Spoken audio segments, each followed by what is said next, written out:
우리 하나님의 말씀 같이 보시겠습니다. 주보에 보시면은 일면 밑에 본문 말씀이 있는데요. 같이 한번 큰 목소리로 하나님 말씀을 공독해 올리겠습니다. 시작.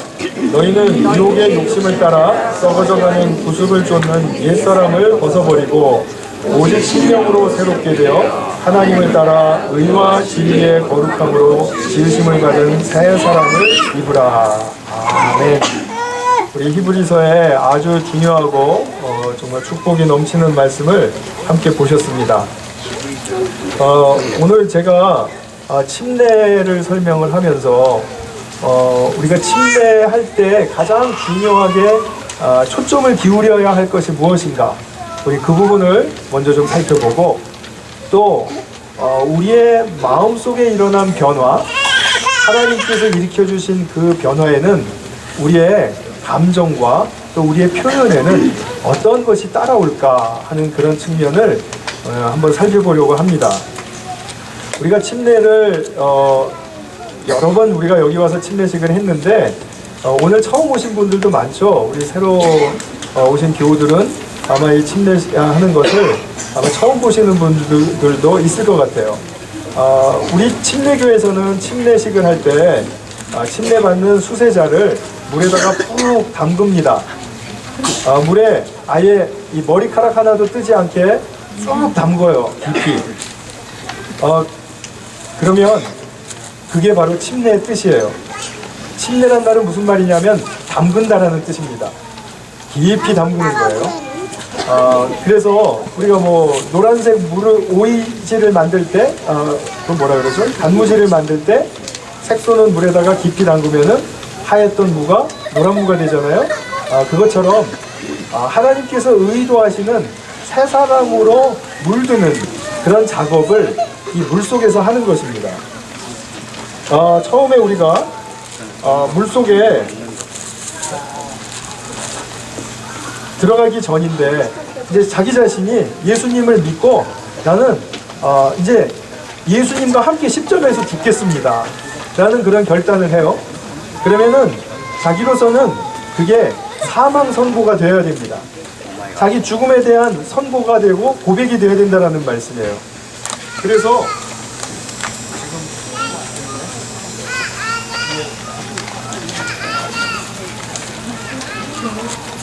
애전 물속에 깊이 잠기게 되는 물속에 깊이 잠기는 이제 여기서 담그는 그런 역사가 일어나게 된 거죠. 이제 푹 잠겼습니다. 그럼 어떻게 될까요? 쉽죠? 물속에 푹 잠기면 어떻게 되죠? 죽어요. 그죠? 사망이에요. 딱 맞췄어요. 근데 우리는 죽었는데, 그런데 죽음에서 자기 스스로 살릴 수 있는 사람이 있을까요? 없습니다. 죽음에서 우리가 머물고 있을 때 하나님께서 당신의 생명의 힘으로 우리를 살리세요. 그래서 부활이 일어나게 됩니다. 그래서 우리는 사망, 그리고 담궈져서 죽고, 그리고 부활하게 돼요. 그런데 우리 오늘 성경 말씀을 보면 이전에, 사망 이전에는 어떤 삶을 살았냐면 이렇게 말하죠. 유혹의 욕심을 따라 썩어져가는 구습, 옛날 습관, 네? 옛사람, 이 옛사람을 벗어버린다, 이런 말을 하거든요. 그 벗어버린다라는 뜻이 옛사람이 이렇게 물려 들어가면서 죽는다라는 뜻이에요. 그 다음에 24절에 보면은 하나님을 따라 의의 진리의 거룩함으로 지으심을 받은 새 사람을 입으라, 이렇게 말씀을 해요. 그러면 그 새 사람을 입는 그 모든 과정은 이제 부활해서 우리가 새 생명을 얻고 난 다음에 일어나는 일인데, 바로 이 물속에서 나올 때 부활하는 그 순간부터 새 사람을 입는 역사가 시작이 되는 것입니다. 그러면은 죽었는데 새로 태어난다, 이럴 때 우리 안에 굉장히 중요한 변화가 하나가 일어나게 됩니다. 그 변화는 뭐냐면 오늘 23절에 나오는 말씀이 있죠. 심령이 새롭게 된다, 이래요. 그래서 예전에는 내가 이렇게 까만 마음을 가지고 있었다면 이 죽어있는 상황 속에서 하나님께서 하시는 일이 뭐냐면 우리 마음이 변화되게 하신다라는 거예요.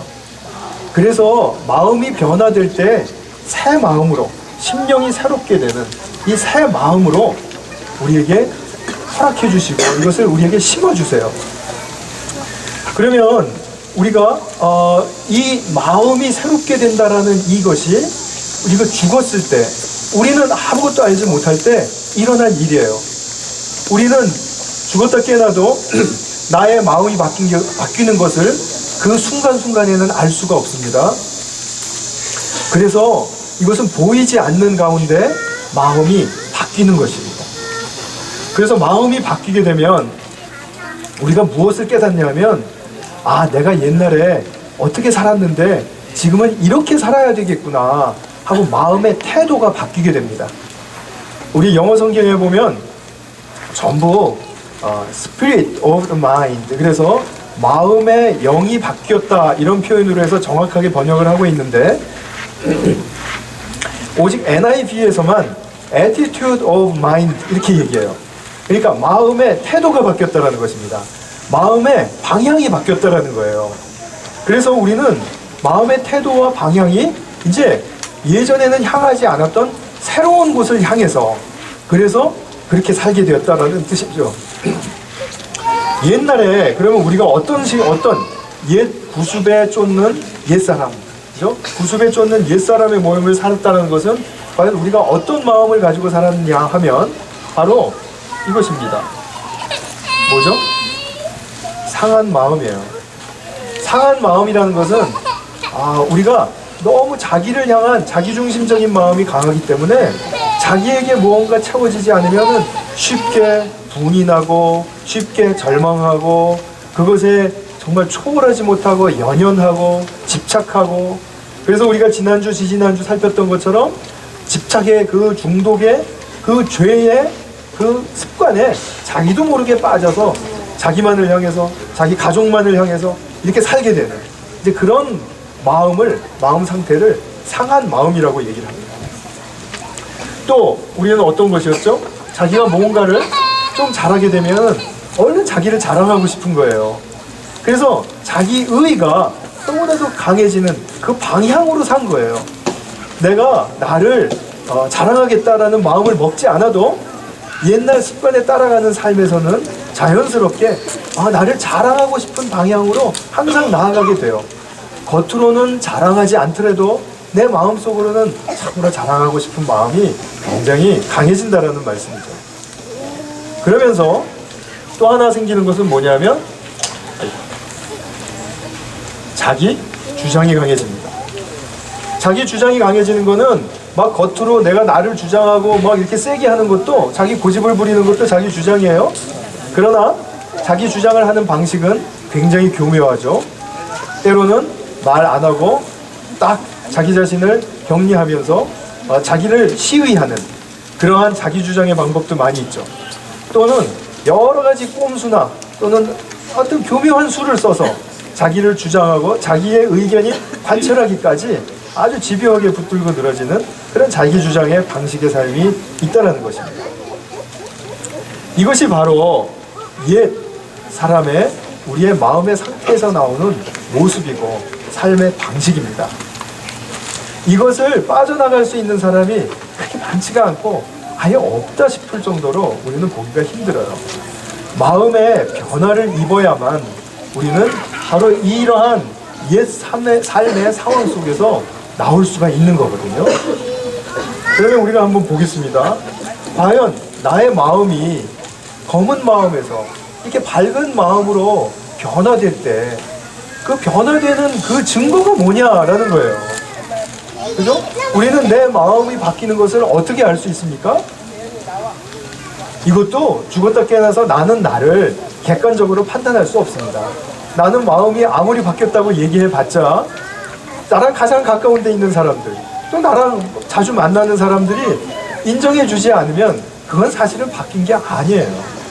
우리가 마음이 바뀌었다는 것은 보이지 않는 데서 바뀌었다고 얘기하기 때문에 내가 바뀌었다는데 왜 자기가 아니래 이렇게 말할 수 있는 성질의 것이 아닙니다. 왜냐하면 마음이 바뀌는 것은 전인격적으로 바뀌는 것이기 때문에 그렇습니다. 전인격적이라는 말은 나의 삶의 표현으로까지 나와야 되는 거예요. 나의 삶의 방식이 바뀌어야 되는 것입니다. 그렇기 때문에 나는 내가 혼자서 아무리 나의 마음이 바뀌었다고 주장해봤자 그것은 통하지 않을 수 있다는 사실을 꼭 기억하셔야 됩니다. 그러면은 우리가 마음의 변화가 일어날 때 어떠한 나의 증거가 나타날까요? 그것 중에 굉장히 중요한 것 중에 하나는 내 마음에 감동이 잦아진다라는 것입니다. 내가 감동을 누릴 줄 아는 사람이 된다라는 것입니다. 자, 오늘도 이 공원에 오시면서 날은 좀 덥고 아침부터 지금 부채질 하시는 분들도 많은데 뭐 괜찮습니다. 그런데 오시면서 정말 하나님이 참 또 새롭다. 이 자연에 오니까 우리가 몇 번씩 왔던 곳이지만 오늘 참 이곳이 유독 좀 특별하게 느껴진다. 정말 새소리가 오늘 유난히 이렇게 잘 들리고 풀벌레 소리가 너무 아름답게 들린다. 그래서 나는 마음의 힘을 얻는다. 이것이 감동이 우리에게 삶의 변화를 주는 것이죠. 무엇이냐면 감동이 있다라는 말은 내게 감각이 생긴다라는 뜻이에요. 내가 예전에는 무감각했고 느끼지 못했던 그런 것들에 대해서도 아주 세세한 것에, 아주 섬세한 것에 대해서 감동이 새로 발견하는 것이 있다는 얘기예요. 그래서 그것의 의미가 내게서 누려진다는 뜻이죠. 그래서 감동이라는 것은 우리에게 너무나도 필요한 것입니다.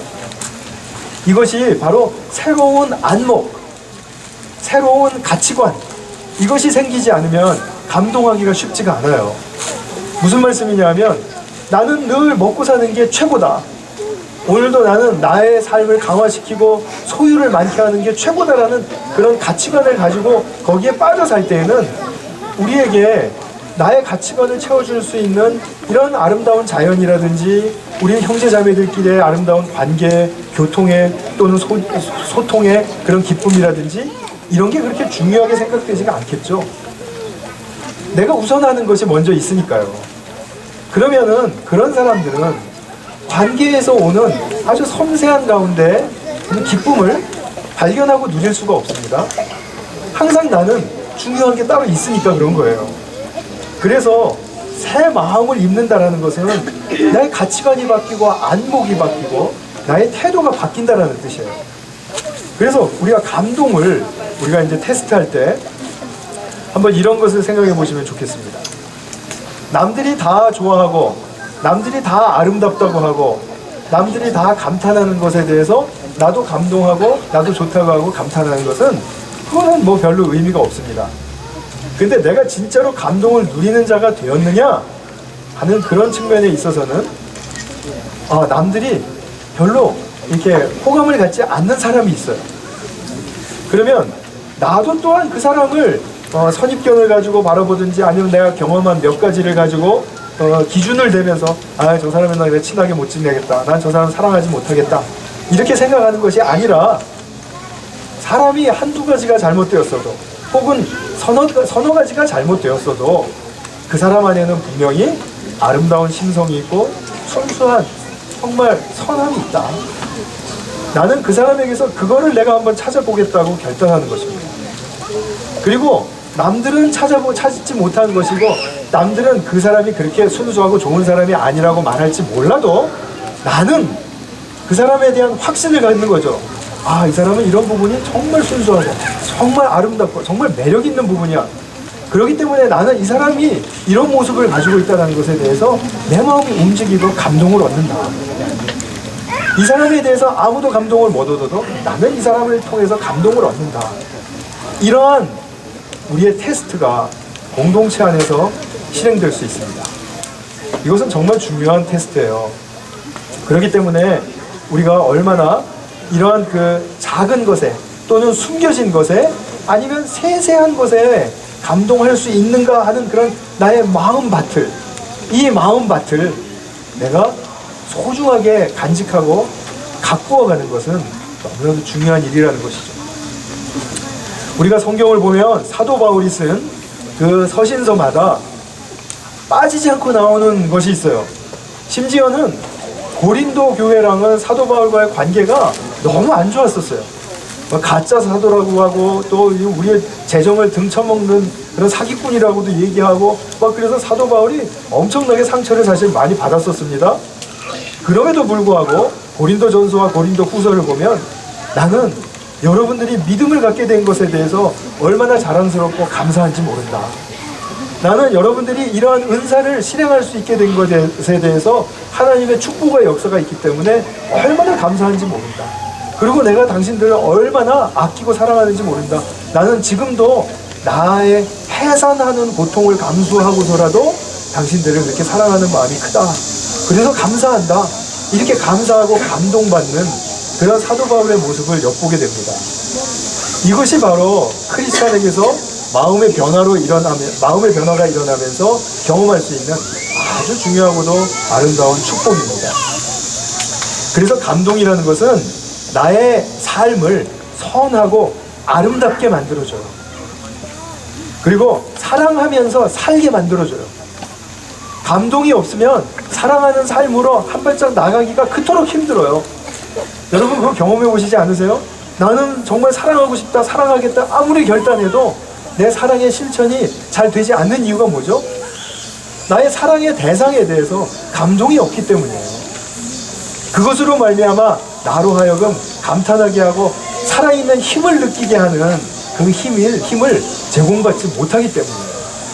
그러나 하나님이 지어주신 모든 피조 세계에는 우리를 감동시킬 수 있는 어떠한 요소라도 있습니다. 그 요소를 찾으시고 그것을 누리시는 분이 삶을 아름답고 선하게 잘 사는 분이고 성경대로 사랑하면서 사는 삶을 살 수 있게 되는 것입니다. 이것이 바로 새로워진 마음의 증거입니다. 그럼 우리가 이렇게 감동을 하게 되면은 우리의 삶의 표면적으로 삶의 표면에 변화가 일어나게 돼요. 그것은 뭐냐면 감사입니다. 감사. 감사라는 것은 감동의 어떠한 그 발견이나 또는 삶과 이 자연 속에서의 또는 사물 속에서의 신비를 발견하지 못하면 감사도 이것은 불가능한 것이에요. 사실은 우리가 감사한다라고 말을 많이 하지만 또 표현도 많이 하지만 그 감사가 진심으로 나오는 그 감사일 때는 얼마나 우리의 삶에 위력을 갖는지 몰라요. 그런데 우리는 어떠한 이제 자꾸 매너리즘에 빠지냐 하면 매일매일 우리가 사고 없이 살아가는 이러한 삶에 대해서는 그냥 조금 감사해요. 아니면은 아예 잊어버리고 살 때도 많습니다. 그러나 큰 사고가 날 뻔했다라든지 아주 중병에 걸려서 생명이 위태로웠다든지 그 지경까지 갔다가 오게 되면 그제서는 아주 감사를 크게 해요. 제가 몇 년 전에 이제 하이웨이를 이제 운전하면서 오다가 차가 이제 갑자기 이상한 현상이 일어나서 완전히 이 3차선 하이웨이에서 85마일로 달리다가 지그재그로 한 2번 정도를 이렇게 나의 컨트롤 할 수 없을 정도로 이렇게 차가 춤을 췄던 적이 있었어요. 그때 제가 딱 들었던 생각은 이러다 지금 우리 집사람이랑 나랑 하늘나라로 가는구나. 그것이었습니다. 차라리 저 중앙분리대 가서 부딪혔으면 좋겠다 라는 그런 생각이 들었었어요. 그런데 차가 기적적으로 그 후에도 몇 번 춤을 추더니 섰어요. 근데 그날은 정말 내가 살아있다라는 것에 대해서 얼마나 감사가 큰지 집에 왔는데 완전히 다음 주일이 빨리 왔으면 좋겠어요. 감사헌금하게. 그래가지고 정말 감사헌금을 잘 준비를 했다가 그 다음 주에 감사헌금을 했습니다. 근데 그 다음 주일에는 내가 살아있다는 것에 대해서 그렇게 감사가 안 생겨요. 왜 그럴까요? 너무 무딘 거예요. 살아있다라는 이 신비에 대해서 무딘 거예요. 그러니까 하나님께서는 우리를 가끔가다 이렇게 깜짝깜짝 놀라게 하시는 이유가 아마 그런 삶의 신비와 경탄의 그 요소들이 그 속에 숨겨져 있다는 것을 알게 해주시려고 그러는 것 같아요. 여러분, 제가 이제 두 의사를 한번 비교해 보겠습니다. 한 분의 의사는 환자가 들어올 때 이렇게 별로 아프다고 호소를 안 해도 얼굴 빛을 딱 보고 어디가 아픈지를 알고 잘 그 원인을 치료해주고 그리고 원인의 나쁜 것들을 제거해줍니다. 그래서 건강하게 살아요. 어떤 의사는 아파가지고 죽겠다고 할 때 와서 지금 수술해야 되겠습니다. 그리고 수술해주고 그리고 뭐 몇 시간에 장시간에 어떤 그런 치료를 해준 다음에 그런 다음에 이제 살려놨어요.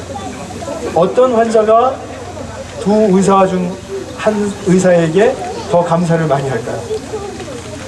수술해주고 난리친 우리 의사 선생님한테 더 많이 감사하겠죠. 그죠?